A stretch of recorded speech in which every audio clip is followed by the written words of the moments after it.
nizamın çatsın qisas məqamı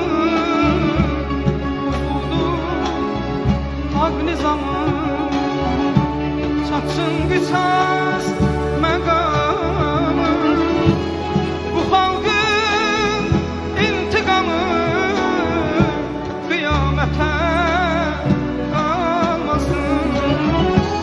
Bu xalqın intiqamı qiyamətə qalmasın.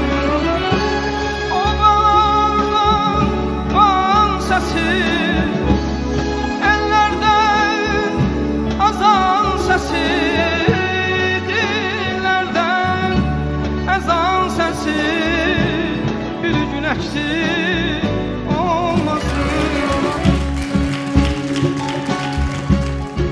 Allahu Ekber, Allahu Ekber,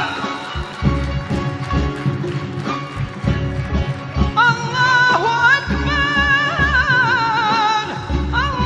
Allahu Ekber, Allahu Ekber, Allahu Ekber.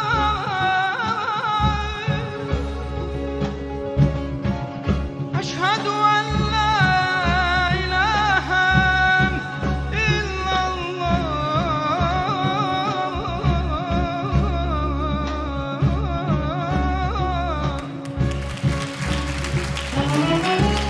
Obalardan bal sesi, ellerden ozan sesi, dillerden ezan sesi bir gün eksik olmasın. Obalardan bal sesi, ellerden ozan sesi, dillerden ezan sesi bir gün eksik olmasın. Xudaya sen özün kömək ol bizə, al günləri gətir